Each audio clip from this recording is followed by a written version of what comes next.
नमस्ते, मेरा नाम विशाल है। मैं जम्मू से हूँ। मेरे पापा है जिनका नाम प्यारालाल भट्ट है। एक्चुअली मेरे को स्टार्टिंग में पेन हुई थी चेस्ट में। मैंने सोचा ये ऐसी कोई पेन वगैरह होगी, तो मैंने डॉक्टर से जम्मू में ही डॉक्टर को दिखाया, तो उन्होंने बोला आपको न्यूमोथोरैक्स हो गया, जैसे कि लंग्स में मतलब न्यूमोथोरैक्स हो गया है, हवा भरना लंग्स में। तो जैसे कि उन्होंने चेस्ट ट्यूब डाली तो कुछ टाइम के हफ्ते में मेरे को ठीक हो गया। मगर मुझे फिर वापस होने लग गया कि वापस क्यों हो रहा है। तो फिर डॉक्टर हर्ष सर से मेरी बात हुई थी, जो मेदांता हॉस्पिटल के डॉक्टर हैं जो गुड़गांव में है। तो सर से बात हुई, सर ने बोला सर्जरी होगी कि आपको कौन सी सर्जरी करनी है, या फिर ओपन करनी है या फिर वैक्स करनी है। हमने कहा सर वैक्स करनी है, तो जिससे कि सर ने ऑपरेट किया। नमस्कार। आज जिस पेशेंट की हम बात कर रहे हैं उनका नाम है विशाल भट्ट।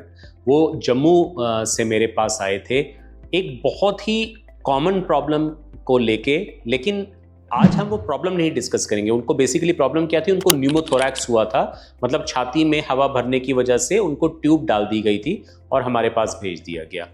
अब न्यूमोथोरैक्स के कई पेशेंट मेरे पास आते हैं जो कहते हैं कि हमें कहा गया है कि हमको चेस्ट ट्यूब डाल दी गई है और इससे वो एक बार ठीक हो गया है, तो क्या ये आखिरी इलाज है न्यूमोथोरैक्स का?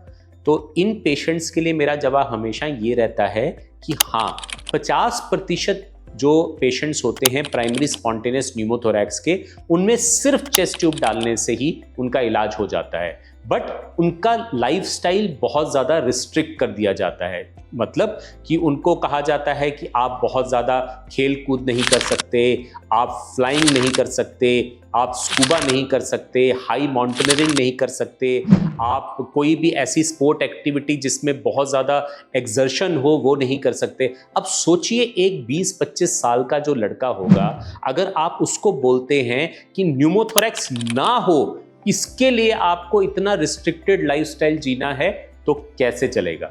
तो फिर उनके लिए मेरा जवाब हमेशा ये रहता है कि अगर आप इसमें वैट्स या दूरबीन की सर्जरी कराते हैं तो 99.9% ये सक्सेसफुल इलाज होगा और उसके एक हफ्ते के बाद आपको ना कोई रिस्ट्रिक्शन होंगी। आप जो करना चाहें, चाहे आप माउंटेनियरिंग करना चाहें, चाहे आप स्कूबा डाइविंग करना चाहें, फिर फ्रीक्वेंट फ्लाइंग करना चाहें, हाई एक्सर्शन स्पोर्ट्स खेलना चाहें, आप कुछ भी कर सकते हैं। तो मैं हमेशा चॉइस अपने पेशेंट पे छोड़ देता हूं कि वो क्या करना चाहते हैं। विशाल की एक बहुत अच्छी वैट सर्जरी हुई जिसकी वजह से वो अब बिल्कुल नॉर्मल लाइफ जी रहे हैं।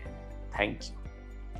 तो सर्जरी के बाद जैसे कि मुझे फिर जब आईसीयू में शिफ्ट कर दिया, तो एक दिन मुझे आईसीयू में रखने के बाद, ऑब्जर्वेशन के बाद, मुझे वार्ड में शिफ्ट करने के बाद तुरंत ही फिजियोथेरेपी वाले सर आ गए कि उन्होंने बोला विशाल खड़े हो जाओ कि आप एक्सरसाइज करो। मैं अचानक से बोला कि पेशेंट अभी रेस्ट करेगा कि एक्सरसाइज करेगा।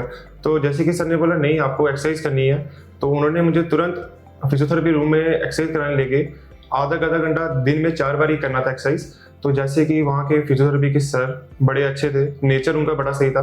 तो जैसे वहाँ की सिस्टर्स नर्स बड़े अच्छे थे। जैसे कि आपको कोई भी इमरजेंसी थी, आपको एक बेल दबाना था, स्विच जो वहाँ पर होता है वो दबा के आपके नर्स वगैरह कोई भी प्रॉब्लम थी वो सॉल्व हो जाती थी तुरंत ही। डॉक्टर हर्षवर्धन सर दिन में 3 बार ही राउंड आते थे और उनका नेचर बहुत अच्छा है, हंसी मजाक सबसे करते हैं।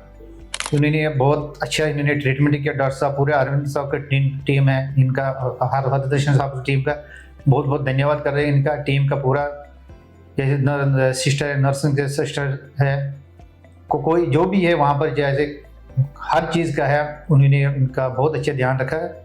इनका हम सब पूरा सदा आभारी है क्योंकि हमारे बेटे का इन्होंने हर चीज़ का, हर तरफ का ध्यान रखा है। तो इसके साथ हम बहुत बहुत धन्यवाद कर रहे हैं सर। नमस्कार।